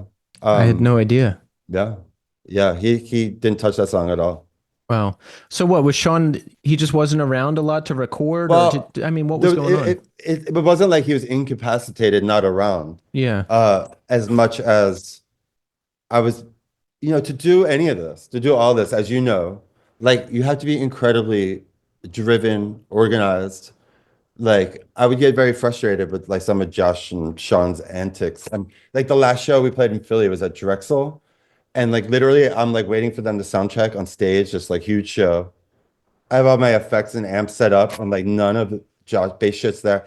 And I hear these guys wasted on WKDU coming over the speakers as like the guest spot current. When they were like went to the radio station and got on air while I'm like waiting for and they were all like fucked up on something like they found like a modern dose of Quaaludes, or it was always something insane. Oh yeah, Uh, actually a friend of mine said he sold Sean a bunch of ecstasy and he took like 5 before the set. And then I remember another friend saying he was just so out of it during the set. It was like weird. Yeah, I wonder which one. I wonder if it was that. Yeah, that was yeah. Sometimes they'd be experimenting with. I remember once we were like in Seattle or something, driving like 2 hours away, but we had to pull over like 25 times for one of the people in my band to puke out of the window. Uh, that kind of thing, like or just always excessive as fuck. But rarely organizational mess, if anything, the opposite. So when things started getting less organized and within the sort of like, as this friend that I loved, the worry of what was going on in his life and what we were doing made me a little more stringent in the studio. And I'm just like living and breathing it. Like again, like if I died at the end of the process, it would be okay if I got the process done. And committing so hard to it that if he maybe wasn't available when tracks were getting there, it was like, Josh, you fucking sing. The spirit's here. I mean, you didn't even know it was Josh until now, all these years later. Yeah. Um, somehow it's the spirit. The Yeah, spirit was captured. yeah. And Yeah. there's like elder bands in Philly like Bardo Pond I always really looked up to. And there's a real like lineage with like the sort of psychedelic world that I always really felt that trying to put into the sort of like guitar world in a different way um was always a bit of the goal. That's what sounded like really heavy to me. It's like approaching heaviness from that, not in some chugga chugga or like I said, I was not there's not much metal that I've ever quite been inspired by in a way where I want to do that. It's you know, uh if I tune down, it's going to be like the B, and if I hit the string too hard, it's just going to fart out because it's so low. And like I there was a lot of trappings of stuff that uh I aggressively just wanted to avoid. And we literally like had no thought, comprehension, vision of caring at all with any of our contemporaries thought. Sure, we'd rather play with like Dead Guy and Botch, which we would then rather than other bands, but it didn't even matter what they thought. Like we're so on our own trip, and that was okay. It was literally okay. Like it felt better to be on our own trip. To think on the last trip out west, I played almost all just the last record. And I watch the videos now and I'm like, I feel like we recorded it early even because my parts seem more developed. There was things like Sean sang on that tour that aren't even on the record. Hmm. Uh, Yeah, I saw some of those videos that Travis from Buddy yeah, had there's a good one posted from San on Francisco I YouTube, like. and that Yeah. was so cool because Bad, we were on fire then. I like yeah, that because I tour. never saw that tour. I don't know if you were playing at that out east at all. Did you? Did you play any of those songs on Yeah. here? Yeah. Uh, um, our last show ever was at the Whiskey in LA. Yeah. At that show, I gave away my guitar, my hi watt, my Marshall. I gave away all my equipment because like the band was done, and like spiritually, I couldn't touch it. You knew it Um, was, or did you guys know it was going to be done? Did you say this is the last yeah, show? we didn't say that, but I knew. And me, sort of very emotionally giving away my like all of my shit was kind of like my commitment to moving on to Mm. Sean, in a sense, you might say. Why? I was frustrated with Yeah. I wanted to go harder. I wanted to create authentically more. I wanted to not lose my friend Sean, and I knew that's where it was going. It was Mm. all about that. It Okay. was coming. I could sense it. It happened, and it was my protest to that, more or less. And I love you, Sean. I don't want you to die. I'm giving away all my equipment. So that's what the subtext in my world is, which I only recently even got comfortable saying. But like, the funny part is I know where all that equipment is. One way or another, someone's like, you know, the fuck, you gave me like a 6,800 watt high watt head that night. Like, or like your fucking guitar, like Aaron took it. One of Um, my favorite parts of Ink and Dagger is that it can be really heavy without typical hardcore breakdowns. You can do like a exactly. single note lead breakdown, like that breakdown and Catch the Flashback. That's heavy as Yeah. fuck, and that's like single note stuff or Full Circle or Mayor Withdrawal. The breakdown, and that's one of my favorite ever. And it's like Right, right, high right. weird shit going on. Yeah, yeah. That's what's so great about the band.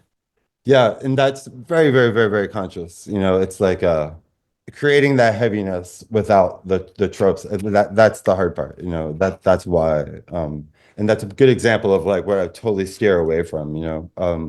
I remember we played at Gilman Street once, and Sean and I were on stage, and we played with Dead and Gone. I like that pairing, us and Dead and Gone. But we're on stage, and we are still in the makeup, and we look up, and I just see this star belt, which I recognize as like Jello Biafra's.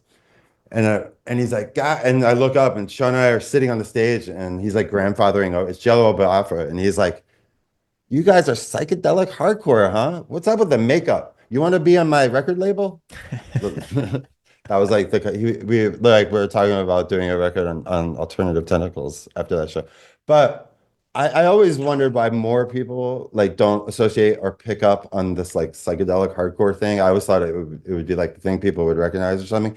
But I think so many people don't even understand that concept of I don't know, psychedelics or I don't know. But literally like for lack of better, like that's kind of like what I've always said. It's like psychedelic hardcore. You know, I like that. I'm gonna use that now. Like when people ask, "What does your band sound like?" I'm gonna say psychedelic hardcore. Yo, let's start that genre. Get it in the record store.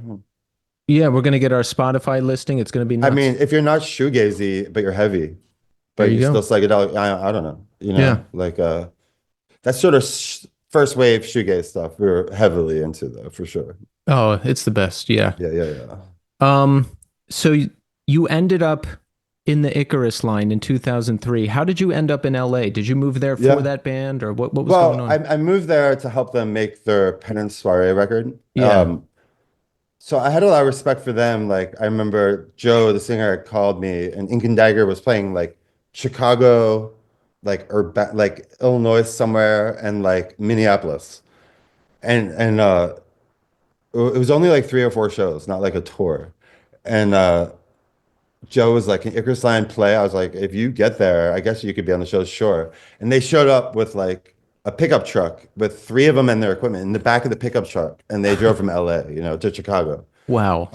So and then they had started Buddy Head with Aaron Travis and Travis, and Icarus Line was like doing pretty well, and Joe was like, "Yo, we're signing to like Virgin, like Alan Motor's gonna mix the record. Can you come play bass on this record?" And we worked on it for a bunch of months. It was great. Then it was like, fuck it, I'll just move here, and we toured for a couple years. And it was in and out of moments of sort of greatness, depending on energies. But it ran its course. But that was my first sort of relationship with LA too, which I moved to and from, and I've had a studio in LA, even though my apartment's in Greenpoint for years before I moved all to LA. And yeah, it was the beginning of that. It was an exciting time because, you know, around that time I got really into Ink and Dagger, but Ink and Dagger was done. But then I heard you had joined the Icarus Line. Penance Soiree came out. It was an exciting band. It seemed like Yeah, a really exciting time. It was great it's fun to having play you bass back in a too. band. Yeah. And you were on bass too, which was new. I was like, no, Don needs to be playing guitar, but hey, I kind of played guitar bass in that yeah, band. it Yeah, worked. yeah. Why did you end up leaving that band? Well, Aaron left and joined Nine Inch Nails. It was very tumultuous. Like I don't know if I would, Joe and I were really great friends. We also did the Soul She Said project in Australia during that time. Yeah. A whole different thing. And we did a lot of things together. It was time for me to move to New York and start my world there. I was briefly married to a doctor, just didn't work out. She lived there. And my relationship with New York and Philly, growing up, it could be like 11 o'clock at night on a Friday, and we still might go to New York. Uh, so if it was like home, and moved to New York, started working at this club, John Zorn's Club Tonic, Hmm. lied my way into that. And then I had a great couple of years there of just watching the weirdest shit happen all the time. Really classic era of the Lower East Side that wasn't Ludlow Street and like fucking, yeah, yeah, whatever's. And like it was like fucking Lou Reed would show up and John Zorn, lots of weird free jazz and early noise stuff and lots of good minimal techno. And like, I don't know, just the stuff like the fashiony, nerdy rock people wouldn't have been interested in, but was like totally invigorating to me. Um, yeah, that place ruled tonic. So a couple years it lasted. Yeah, Icarus Line. Of course, he went on to make like 5 more records or something. I don't know.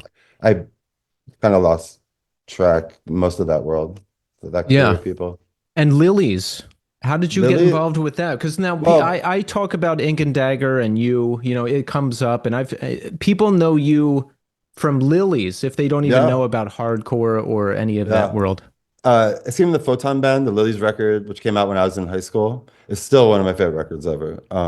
While Sean was still alive, I had already started. Kurt, who is Lily's, moved to Philly, and we started hanging out. And immediately, I recorded this selected EP with him in like 2000 or something on File 13, Matt Worth's label. Um, Played a bunch of shows in that era, and then some sort of private things went down, and I kind of pieced on Kurt for 7 or 8 years. And Really? then, and what, like 10 years ago, 8 years ago or something, some mutual friends, Kurt was doing great. He had never played the Photon Band record, and I was wanted to.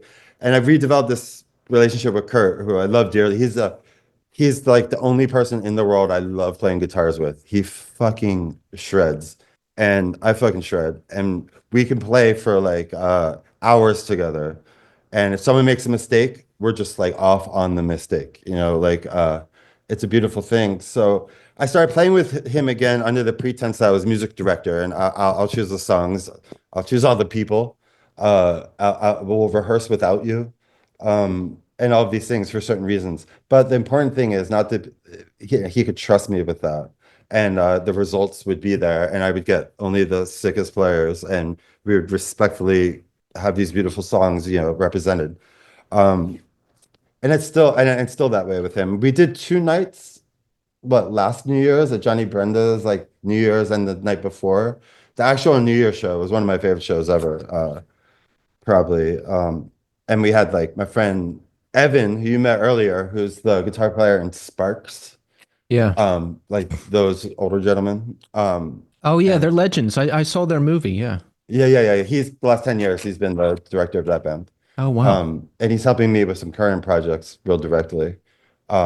He was in a punk band called Wires on Fire that Buddy had put out I back in the remember day. that. Yeah. Yeah. So that's him. I'm in his studio right now. My internet was dead. But we work together on lots of things. So yeah, Kurt is a real inspired friend and sort of partner through life, and we're on the long game, and you know, we always have lots of opportunities. I think since I've been back involved with him, the band's been represented properly with really beautiful shows that are properly done. And and I've always loved playing his songs. And I think I've taught him a lot, and I know he's taught me a lot. And it's it's a great thing. He's living in Philly again currently. Yeah. Oh okay. The Ink and Dagger reunion, 2010. Something I never thought would happen, but it did. And then Right. when I heard Jeff Rickley was going to be on vocals, I was really happy about that because I was on a tour with Thursday in 2003. I was touring with my friend's band. Thursday was on the tour, and Jeff and I just talked about Ink and Dagger a lot. He Oh, loves them. sick. I love them. So when I heard he was going to be the vocalist, I was like, "Oh, this dude is legit, a legit fan. He Yeah. he should be the guy." So how does that come about? How did you decide to do it? Well, I guess I didn't know Jeff, and I had never met him. Hmm. We had mutual friends or whatever, but I did know that through the years, like he would like talk about Ink and Dagger and like Rolling Stone or some shit. It would just like get to me. And when the prospect had come up at all to do a show, which was at the time a benefit for our buddy's child, who total raw deal, long story, raised some money for him, great. That's what inspired it, really. Robbie Red Cheeks is responsible for Jeff. It was his idea. And he kind of sold it to me. And then it's funny because the amount of shit Jeff and I have gotten into since then, in like his personal life, in all of our lives. I lived with him for like a 6 month stretch. I recorded this like 4-track demo of solo Jeff stuff no one's ever heard of. That's like insane. Mm. When we lived together, made sure he didn't quit music, made sure he stayed alive, um, did our thing, and it was great. I really loved how Jeff, he didn't say any of the shows we did. He never said a fucking word. He was like seriously just in the zone to process and represent that energy and the lyrics properly, and like took it so serious in just the right appropriate way. Um, and we became really good friends to this very day. One of my best friends, really. And we all keep an eye on each other for various things, and uh, sample our work of various medias on each other all the time. Yeah, I it was funny, his book, because I had known about it. He was supposed to let me read it, and I knew like I was an actual character, a large one in it. Yep. But I don't know, he like decided to have it come out first or something. But because he was like, you're gonna like, I knew I was, and he told me about it. He was like, you might need to read it first. But he made this decision like not to let me read it first, basically, which was cool. I thought it was great, and you know, uh, there's no like real exaggeration in that book at all either, which I really like about it. So like a couple dumb things, but like more or less, like I felt like I could tell what was real. Did you read it? sure, yeah. Yeah, Well, it's I mean, I read it ultimately, but like he was like he wanted me to read it like a year before he was done, and yeah. it just never showed up.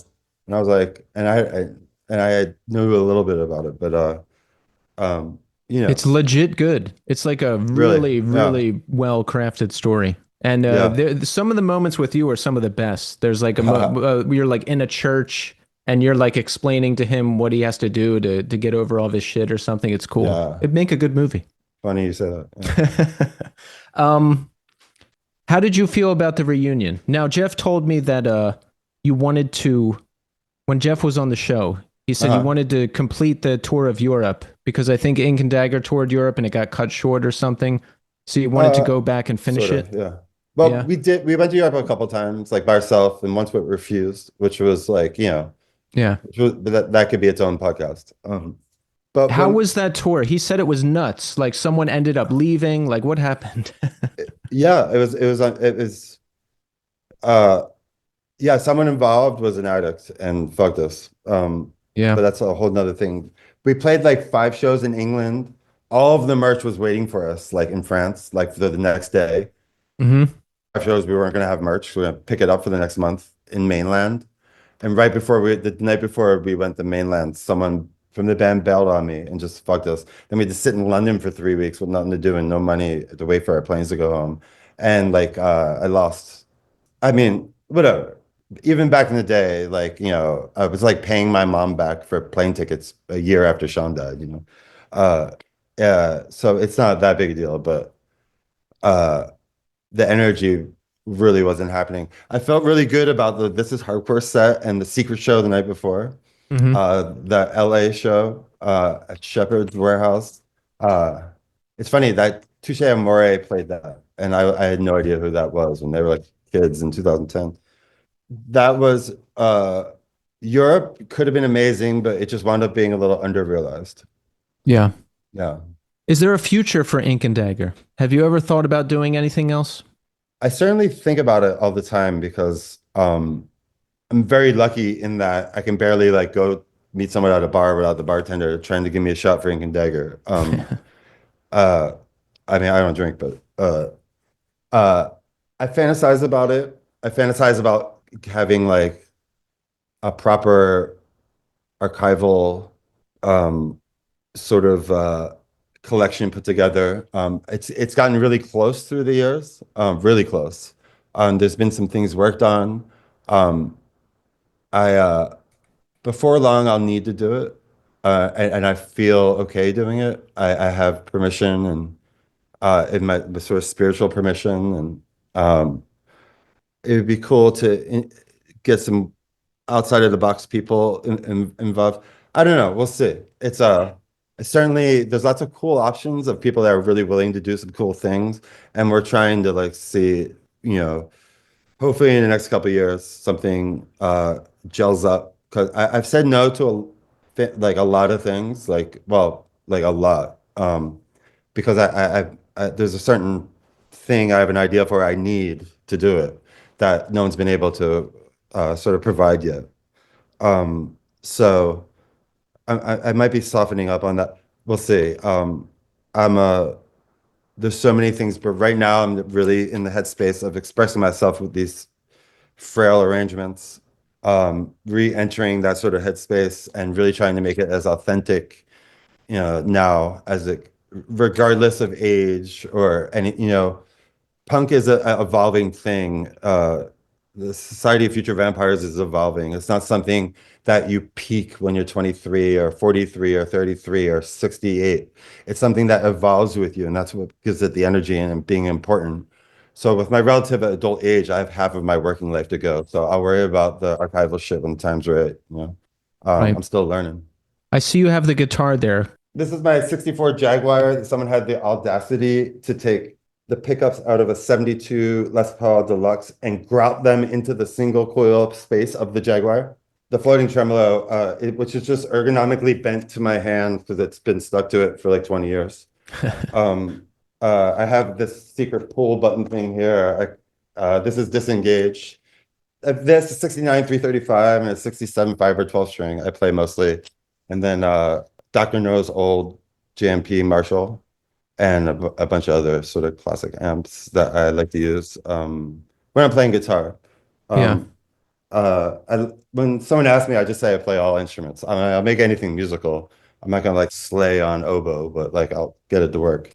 Um, but I go in and out these relationships with. Right now, I'm just holding it because I've been rehearsing for weeks for this tour coming up right away, and I literally like sleep with it and work on it, and it's always with me. And I the more I do that, the more it opens up to me like these things, and every note is curated in a way straight to my fucking soul, and you know that this is what it takes for me to really get in. If I'm working on like an Electron or one of my other machines. I'll go into that, but there's like a connection that happens or something, and yeah, this has just been that one for a while now. I like that. So you're playing Mm. Fender guitars, you're playing through Marshall amps typically? It depends. I got so much going on in my sort of ground game that I'll use a Marshall. I've never not used multiple amps. Like even with Ink and Dagger, I stole that idea from Bob Mould and Husker Du. He would run a small delay between each amp on each side of the stage, and it just opens it up. You're just like, it puts it in like surround sound, basically. Yeah. And Ink and Dagger, I have two 800s and two 412s, one on each side, with separate effects for each side. That's the key. How do you do that? How do you like, Split it. yeah? You split it. A lot of people don't even realize out of like a normal Boss tuner, the other plug under it, that's just another out. You can Oh, send that to a whole different head. But I have like a whole system because I use all the shit, but like it's separate effects going to each side. So you can literally get those textures. And a lot of like playing in front and behind yourself. If you're going to be using a lot of reverb and delay, you got to learn how to get ahead or behind it, depending on how it's set. You know, so I also use like those quilters everyone's using now because they really sound great, like the 4 pound 100 watt quilter. Have you seen those? what is that? Literally, you can like put it in your backpack, but it's like a real 100 watts modeled after a JMP. And like when you to use it as almost like an old, like I mean, Greg Ginn would use like a power amp on one side that was just like for like a giant PA or something. Because if you're just using like the power, it's really great to have too and easy. And then I have some high watts and some other shit. I think, I used to be far more gear situated, and I probably still am, but one of my favorite things is like when someone has an identity that's really ingrained in how they play, like no matter what equipment, no matter what guitar or whatever, they're gonna sound like them. And Right. and that's the most important thing, like for real. Like Definitely. Yeah.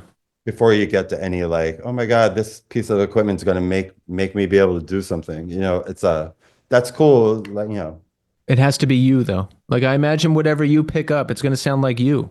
that's the thing. And I've always had this disease like every one of my pedals is like there's not a single like brand oriented art on any of it, even from the pedals. Everything gets scrubbed off. My car doesn't even have like its make on it. I take everything I own, like the Apple thing on the front of the thing off, or has tape over it. It's since I was a kid. Everything goes away. Everyone's like, he's being secretive with his pedal board. I'm like, no, I just can't look at that shit while I'm like making stuff. I don't want to see like the angry troll guy. A lot of the pedals have stupid names too, so it's good to I scrape know, those like off. the serious. It's And embarrassing. that's a whole nother, relationships with various pedals, and especially this guy tone delay because it has this tube in it, but there's no way to fix it. Like when it's dead, if the pedal's dead, Yeah. so I was saving some of them because, uh, yeah, something like that. So we have the Frail shows coming up. Is it going to be a Yeah. tour? Is it going to be a whole tour? So we're playing our first show in like decades is a Chain Reaction on the 22nd. Then we're playing at Gilman Street on 23rd, and then Zebulon on 24th, and then Philly 28th, and Brooklyn Monarch March 2nd. And there is or isn't some secret shows like around all of that too. Oh, good. The Monarch. I live right near that. Looks like I'm Oh, is that going right? twice. Sick. Yeah. I'll be at the Philly show too, though. Oh, you will. Awesome. Yeah. I must say, I don't know if I've ever looked forward to something more than you know, doing that show at the church, and especially with this group of people. And that show like sold out in a couple hours or something. And it's really gonna there's people coming, we know, from all over the world. It's gonna be something else. People have asked us to do a million other things all over the world, and we're just doing these shows and reassessing afterwards. So I can Okay. tell you that. So that's the focus right now. I knew that would happen, and like months ago, I was like, I don't want to hear about anything outside of these shows. I want to focus on this and see where we're at afterwards. Um, and of course, we've been getting words. All I know is we're going to be about 1,000 times better than we were back in the day. So anyone who's interested in experiencing that, I'm fucking teaching a course in punk guitar. Come, it's fucking ready to go, and I can't wait to, mostly for myself, the therapeutic, but to be able to do this with my like original crew, and to have the sort of support of everyone. I plan on committing myself 100% to it, and I don't know what that means, but it's there. I can't wait. Yeah, a bunch of us are getting together who haven't gotten together in a while to come to the show. Oh, It's gonna be a thing. it's so cool. I know Sean Scanlon's coming to take pictures. There's like rules from Ottawa, and all kinds of people from all over. Yeah, I'll fill you in after this on some Cool. other ideas. That that sounds good. Well, Don, I've wanted to get you on the show for a long time. You've been a big inspiration in my life, and thank you. This has been awesome. No, thank you. I actually heard your podcast a couple times recently before I ever saw you, and I was calling you the Woody Allen of hardcore. 'Cause sometimes you're like, Is it well, the I guess that's a good idea. neuroticism? Yes, totally. Okay. Yeah. So you'd be like, There's, well, maybe that's a good idea, but you also might hit your head, like, you're like, there's a lot um, of that. There's a lot of yeah, that. yeah. But yeah, I look forward to saying what's up in Philly in that case. Yes, I will come find you, and thank you.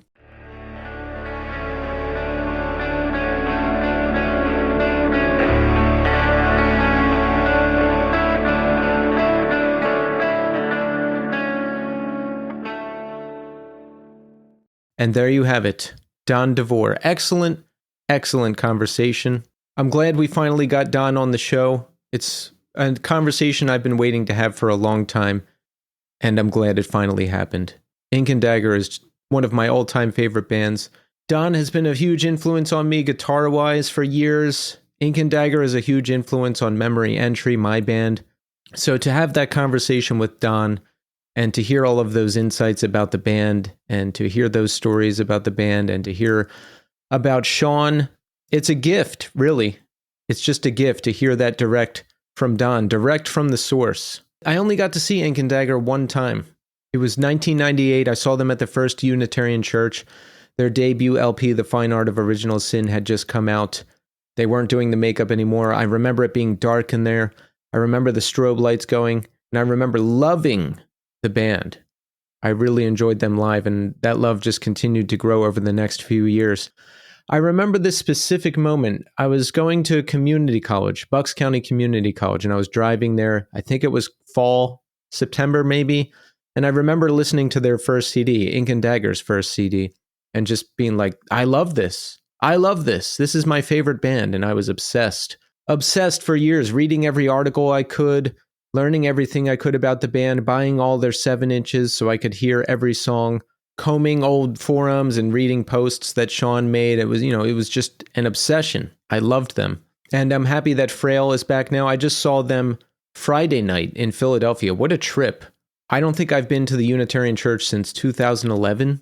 So to be back in Philly, to see so many familiar faces, to see Don at the church performing with Frail, who haven't played in 30 years? Unbelievable. It was a pretty surreal moment. So that was awesome. They covered Ink and Dagger too. They covered Full Circle, and wow, I'm really glad I went. But yeah, Don has done it all. Frail, Ink and Dagger, the Icarus Line. I remember that was a really exciting time. I was hungry to hear Don in a band again. And I remember getting Penance Soiree when it came out and loving it. Souls, She Said. If you haven't heard that EP, I think that's a collaboration between Don and Joe, the singer of the Icarus Line. Look for that EP. That's a good one too. I remember really, really anticipating that coming out. I was hungry for another guitar band from Don. I'm always looking forward to what he's doing next, and he was a great guest for the show. Great to talk to in person. I got to talk to him for a little while at the show. By the way, shout out to Jeff, who runs the Ink Dagger Instagram account. He connected me with Don and got me a dream guest for the show. So thank you, Jeff, and thank you so much, Don, for coming on the show. So let's check in. How are we doing? I am doing good. The pre-order is up for the debut EP from my band, Memory Entry. It's called Our World is Going to Disappear. It's out there now, so pre-order it if you're interested. We just released a new single called Holler Wild Rose. That's the last song on the EP, and one of my favorites, one of the band's favorites. There's two variants out there because this is a dual release from Iodine Recordings and Mind Over Matter Records. The Iodine variant is a black and red looking record. There's only a couple of those left, like less than 5. So if you want one, get it very quickly. And then there's a Mind Over Matter variant, which is black with white splatter. And there's still some of those left. So pick it up soon if you're thinking of getting it. They're probably going to sell out. I hope they're going to sell out, but we're really proud of the EP. I can't wait for everybody to hear the whole thing, and I can't wait to get out there and see you. We will be playing shows. We're playing March 28th at the Windjammer in Ridgewood and March 29th in Philadelphia. Check the Memory Entry Instagram for more information, and that's really been my main focus lately. But everything else is good. You know who I saw the other week? Dosser. Do you know the band Dosser? If you don't, you should. They're a grunge gaze type band out of Maryland. So I went to Trans Pecos here in Brooklyn, which is a cool venue. It's, I think I've been there before, but it's hard to remember because I was drunk so much all the time back in the day. But really cool venue. There's a restaurant right next door. Cool vibe in Trans Pecos. Cool lights. I would like to play there one day. I think Anxious played there recently in Brooklyn. I wish I would have gone to that. But anyway, got to go see Dosser, my first time seeing them live.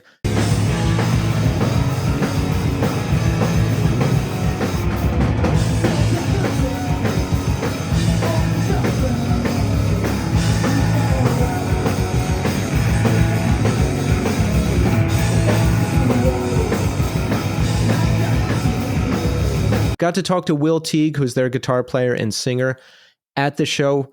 Really nice guy. He's been on this show. He's been on the New Scene. So listen to episode 183 with Will Teague if you haven't heard it yet, and definitely check out Dosser. They just released a new single in October called Learned to Breathe. But I've been a fan of them ever since I came across them on Spotify Radio, and it was really nice to meet Will in person and talk to him. I like that when that happens. You know, sometimes you strike up a relationship with someone on the show, you go see them, you talk, you become friendly. It's good. So shout out Dosser. And I've got more show recaps coming. I went and saw Foreign Hands and Counterparts. I took some video.